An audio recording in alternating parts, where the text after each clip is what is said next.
acabou. Você pode ter sonhos que já morreram na sua vida. Os amigos de Lázaro, as pessoas que conheciam, a Bíblia fala que os judeus, os amigos de Maria e Marta e de Lázaro, eles vão para lá para consolar aquele povo. E por que eles vão consolar? Porque eles não esperavam a cura. Eles foram consolar porque eles foram dar um adeus para o Lázaro. Porque as pessoas, elas sabem o que você passa, elas sabem o que você está vivendo. E o dia que elas veem você cair, tem muita gente querendo ver a sua queda, tem muita gente querendo ver a sua morte, tem muita gente que está querendo que você não alcance os seus objetivos, e ela está esperando a sua queda, ela só está esperando o momento certo para ela ir comemorar a sua derrota. Ela está esperando o momento certo, o dia certo, aonde ela vai falar: realmente essa pessoa aqui, ela caiu, ela não serve mais para nada, ela morreu. E só que quando Jesus Cristo está na nossa vida, quando Jesus Cristo está no seu caminho, não há nada que possa te parar, não há nada que possa destruir a tua vida, não há nada que possa fazer que você mergulhe na morte e nunca mais retorne. Jesus Cristo, Ele mostra o impossível na sua palavra em todos os momentos. Quando nós vemos os seus milagres, nós entramos no impossível. Nós vemos Jesus Cristo andando sobre as águas, algo que é impossível aos homens. Nós vemos Ele multiplicar 5 pães e 2 peixinhos para uma multidão de 5.000 pessoas, o que é também impossível. Nós vemos Jesus Cristo ressuscitar vários mortos, vários acontecimentos, e essas coisas também são impossíveis aos homens. E a Marta, o Tomé também, não é só a Marta, tinha um parceiro também. Jesus Cristo fala que Lázaro morreu, Jesus Cristo não estava lá, e só que ele sabia, porque Jesus Cristo, ele sabe tudo o que você está passando, por mais que ele não esteja em matéria da sua presença, mas ele sabe o que você está passando, ele sabe aquilo que você precisa, ele sabe a sua necessidade. E se você tiver frio, morto espiritual, mas se você for amigo de Jesus Cristo, Ele vai mover céus e terras para ir até onde você estiver, e vai ressuscitar a sua vida espiritual, e vai fazer um milagre na sua vida, o impossível. E aí quando Jesus Cristo fala com os seus discípulos, e Ele fala que Lázaro morreu, quando Ele fala que Lázaro adormeceu, aí os discípulos falam: se ele está dormindo, ele vai acordar, porque eles esperavam que Jesus Cristo estava dizendo de forma literal. E aí Jesus Cristo então fala de forma clara: não, Lázaro morreu. E aí nós temos que ir lá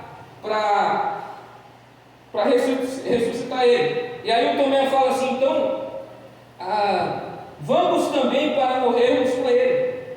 Quer dizer, esse aqui, o Tomé era o discípulo sem fé. Nós, na nossa família, onde quer que nós estivermos, sempre vai ter um Tomé que duvida. Sempre vai ter uma pessoa que ele vai lá porque ele sabe que não tem mais jeito. Ele vai lá para torcer para a sua derrota.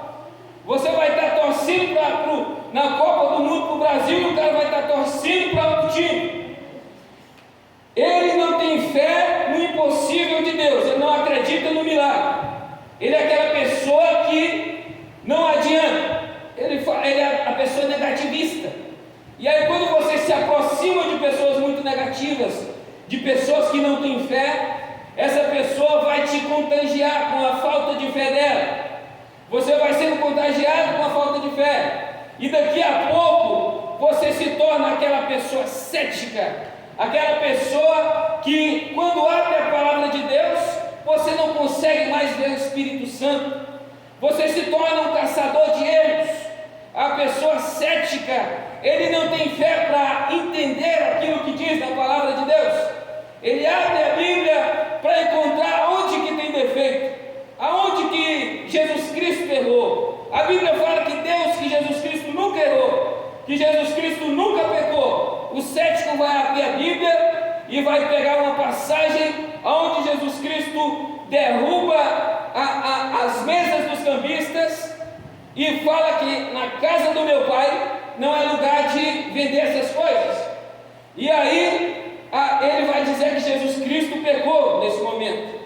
E só que Jesus Cristo não pecou, Jesus Cristo está fazendo a santidade, Ele está limpando o ambiente, Ele está trazendo a verdade para o lugar da habitação de Deus. E então nós temos na nossa vida essas pessoas, temos pessoas boas na nossa vida que vão somar, tem pessoas que vão te contagiar com a fé que ela tem pessoas que vai contagiar com os sentimentos, os conhecimentos dela, tem pessoa que com a fé dela, ela vai trazer, ela vai tornar você uma pessoa de fé também. A partir dessa pessoa, você vai passar a acreditar mais em Deus, porque essa pessoa sonha com alguma coisa, e aquela alguma coisa que ela sonha, acontece, porque Deus fala no coração dos seus filhos. E aí essa pessoa vai contagiando você com a fé dela. E vão ter pessoas de todas as formas.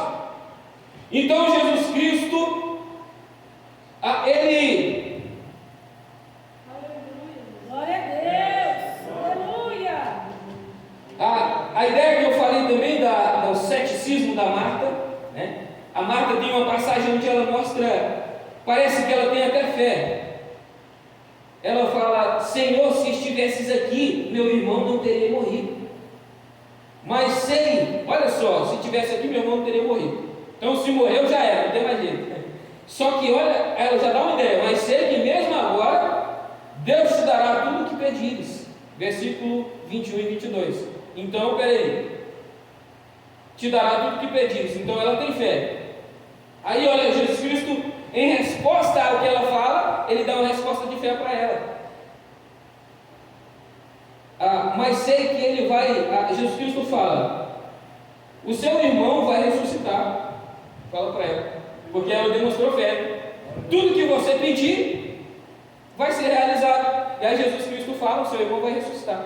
E aí ela já mata com a falta de fé. Eu sei que Ele vai ressuscitar na ressurreição do último dia. Ela não acredita aqui na ressurreição.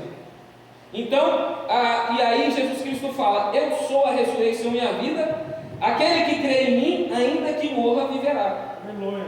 Então aí Jesus Cristo fala para ela: e quem vive e crê em mim não morrerá eternamente. Você crê nisso? Peraí, Ele fala: eu sou a ressurreição e a vida, e quem crê em mim, ainda que esteja morto, viverá. Ela dá a ideia, parece que ela acredita mesmo.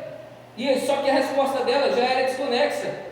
Quando ela fala: sim, Senhor, eu tenho crido que Tu és o Cristo, o Filho de Deus, que devia vir ao mundo. Então, peraí, Ele falou para ela que quem crê em mim, ainda que esteja morto, viverá. A resposta seria: sim, eu acredito que quem crê em você, ainda que esteja morto, viverá. Não, a resposta dela é que eu creio que você é o Cristo.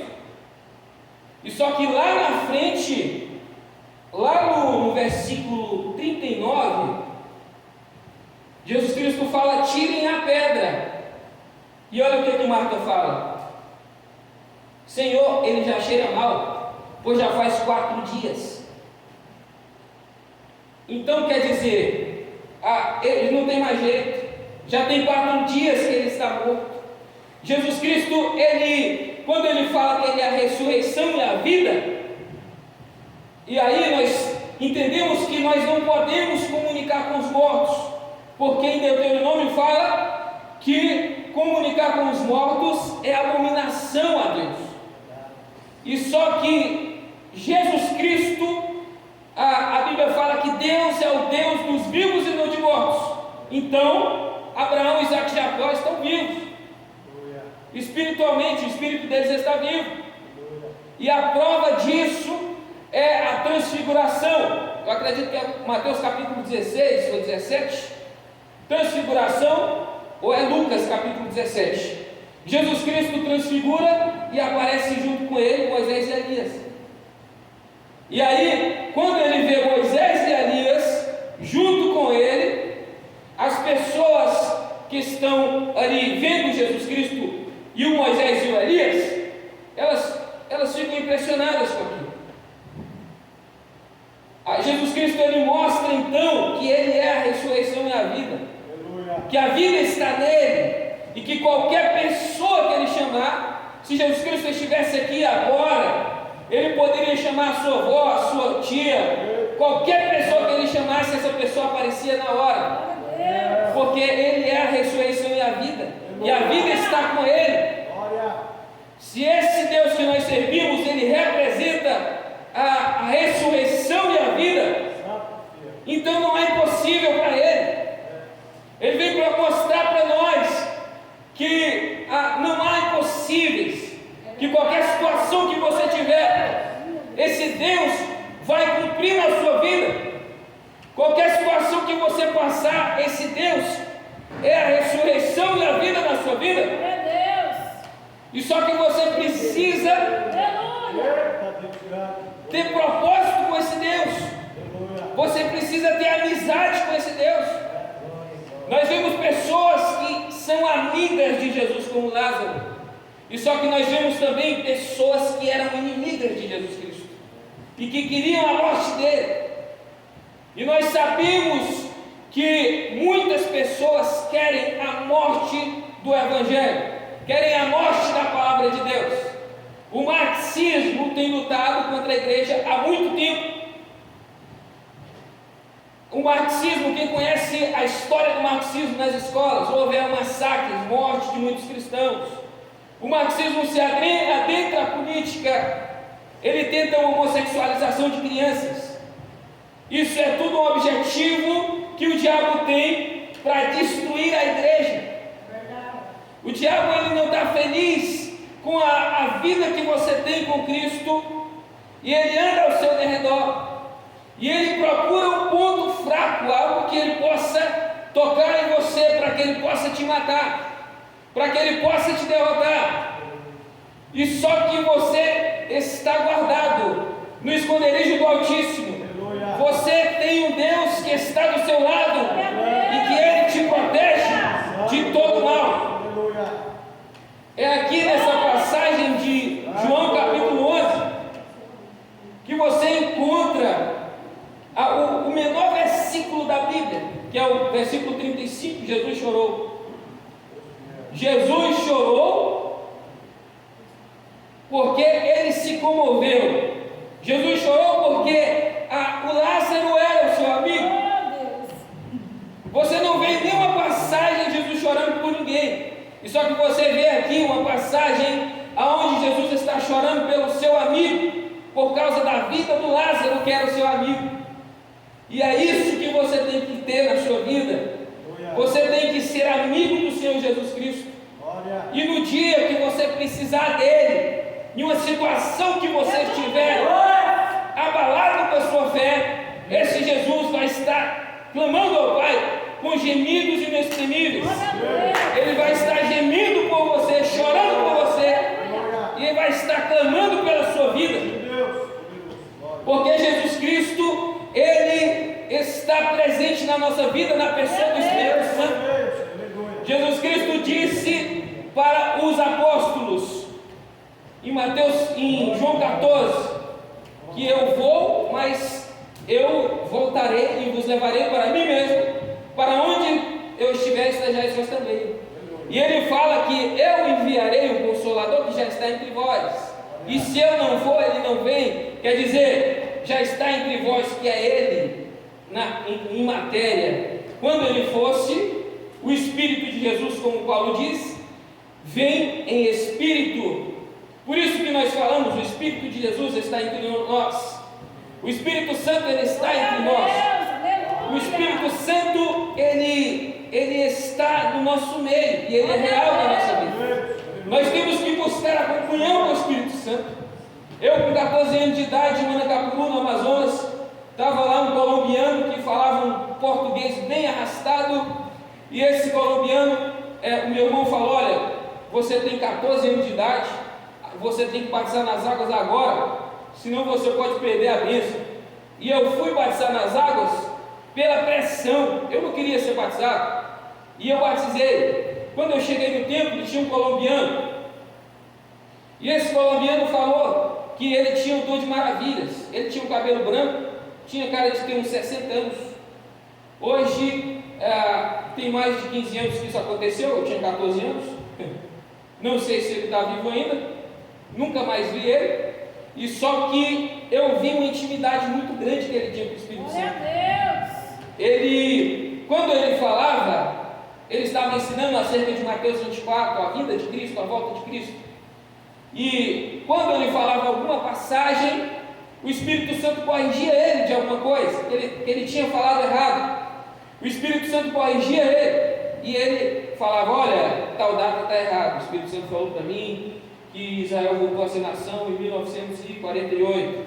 E aí sempre quando ele falava alguma coisa errada, olha, o Espírito Santo, e ele falava: irmãos, eu tenho um dom de maravilhas, eu pedi esse dom muitos anos, e vocês vão, o Espírito Santo vai entrar em forma de pomba.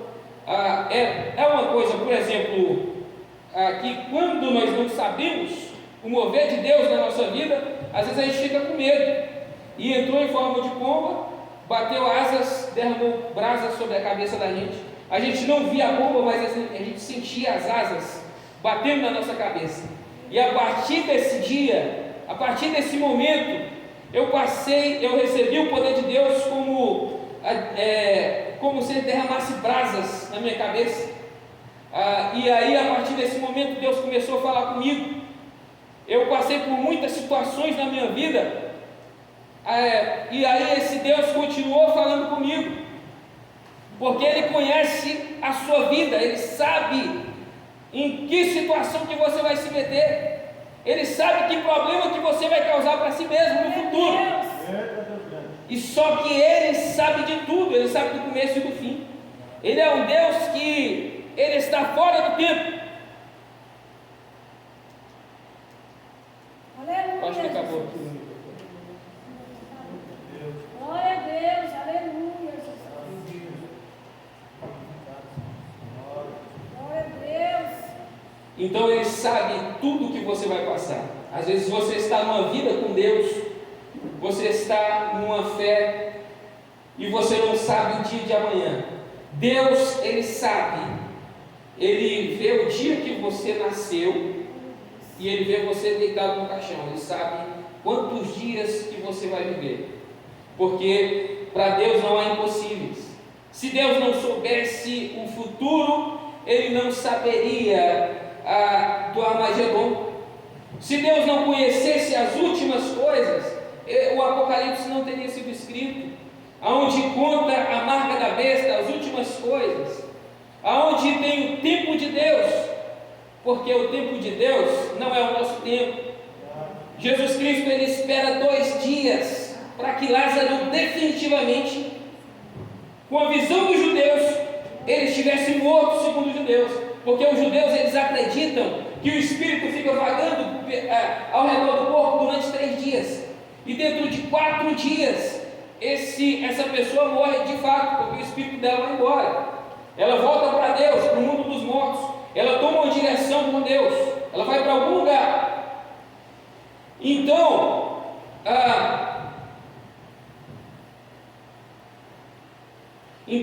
como os judeus acreditavam dessa forma, Jesus Cristo só poderia vir depois de 4 dias, porque aí definitivamente as pessoas teriam certeza que aquele homem teria morrido.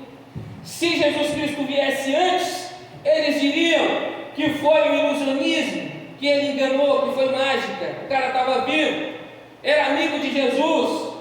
E só que ali você vê que até as pessoas que tiram a pedra são testemunhas de que ele estava fedendo muito.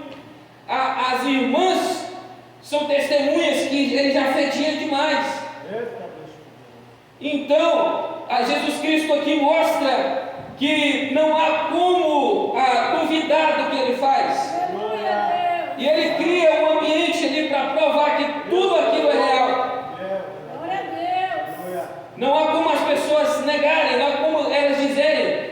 testemunhas. Quando é escrito o texto, existem testemunhas de toda forma, que realmente o homem estava morto há 4 dias e 4 noites. Então, Jesus Cristo, eu estava falando uma ideia, que Jesus Cristo, Ele conhece todas as coisas, o final de todas as coisas.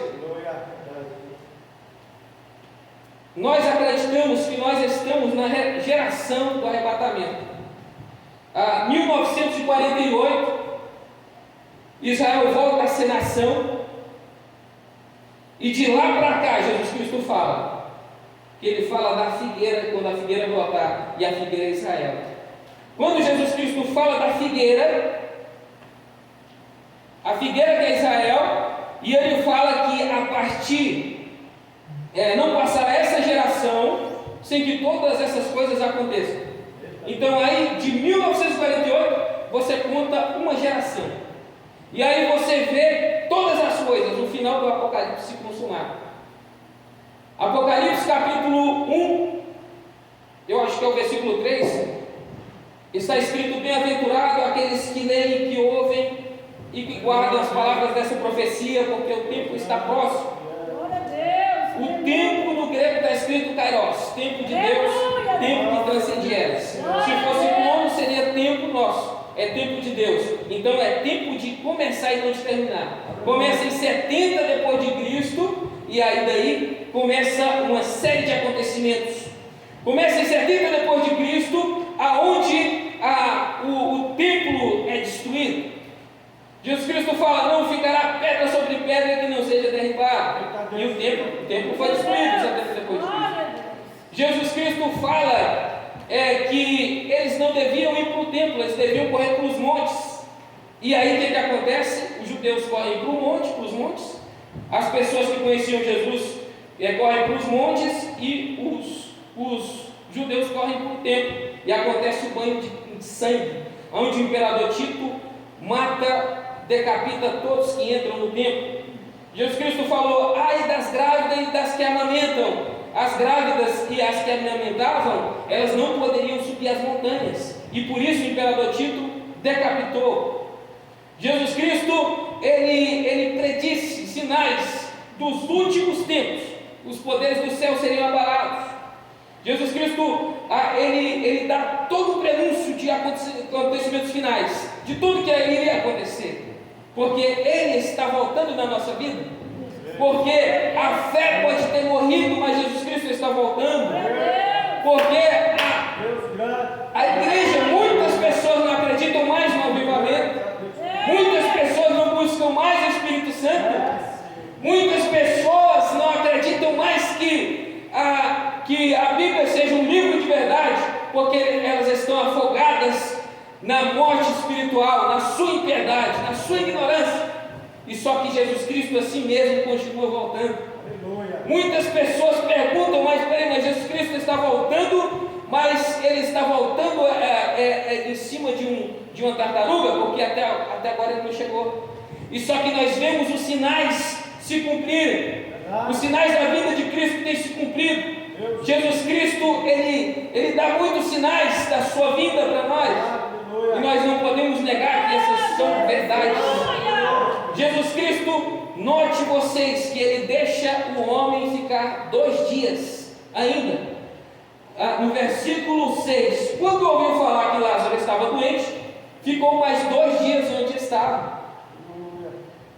O apóstolo Pedro fala assim, que um dia para Deus é como 1000 anos. Então, se você conta de Jesus para nós, tem 2 dias.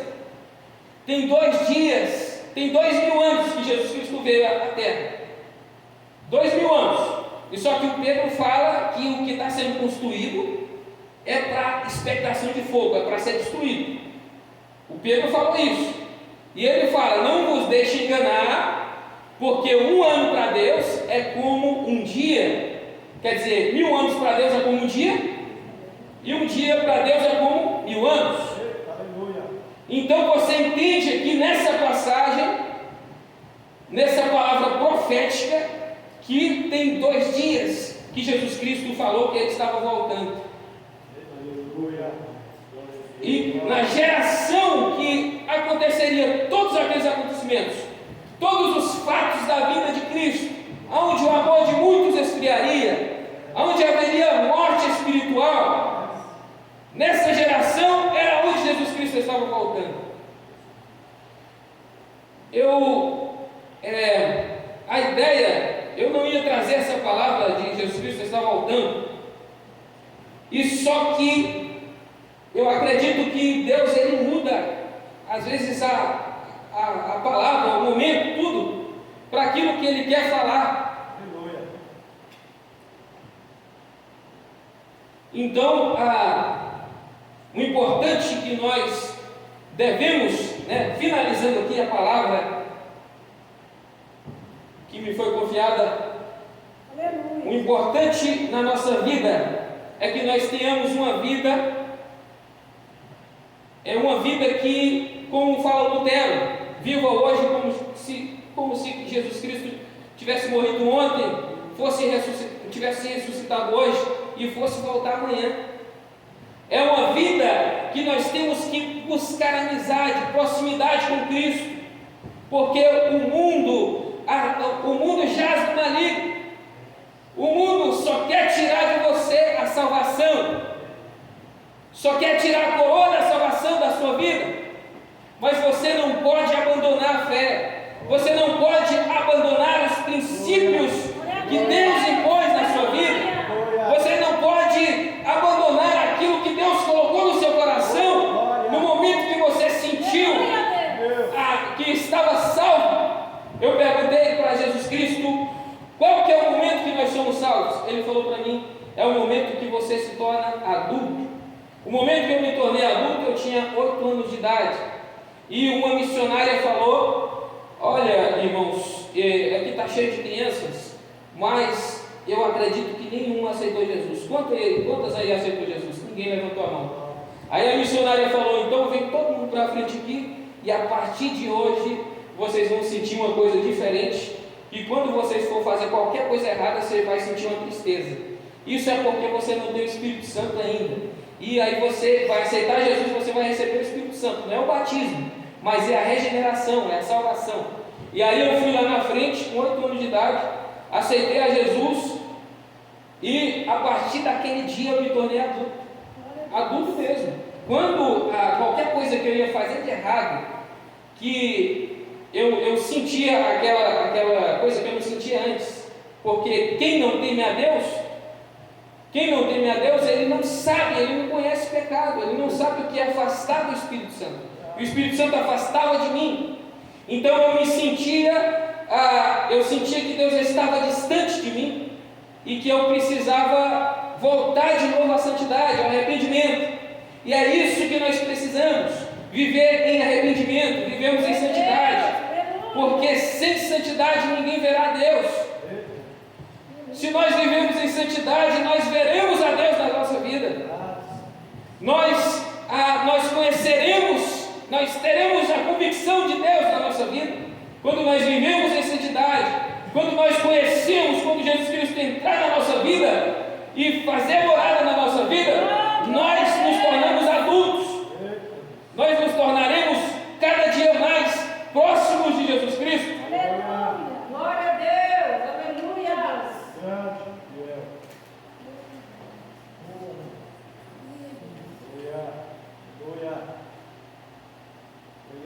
Glória a Deus. Aleluia, Jesus.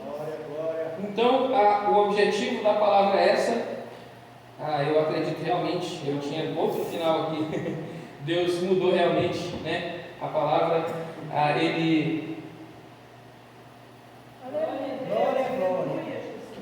Acredito que Deus realmente mudou a palavra aqui para nos despertar, para que nós estejamos sempre atentos à volta de Cristo, estejamos esperando Jesus voltar na nossa vida. E nessa vida, Jesus Cristo fala, no mundo tereis aflições, mas tende bom ânimo, porque eu venci o mundo.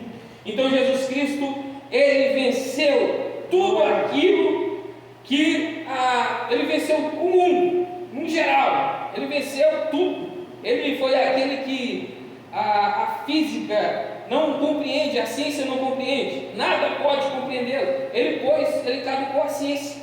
Então ele venceu o mundo no geral, no todo mesmo. E é isso que ele quer para nós. Jesus Cristo quer que nós vençamos o mundo também. E ele trouxe você na terra para isso. Ele quer que você vença o mundo. Por isso que você tem que ter bom ânimo. Você vai ter situações difíceis. Jesus Cristo fala assim: no mundo tereis aflições. Você vai ter aflição na sua vida, mas no final Ele vai trazer a vida, Ele vai te dar vitória na sua vida e você vai vencer em nome de Jesus. Vou fazer uma oração e finalizo em nome de Jesus. Senhor Jesus, estamos aqui, Pai, na Tua presença. Pai, nessa noite, Pai, Pai, te clamamos, Senhor Deus, te agradeço, Pai, pela Tua presença aqui nessa noite, Pai. Senhor Deus, abençoa cada vida, Pai, que veio aqui essa noite, cada servo e cada serva, Pai. Pai,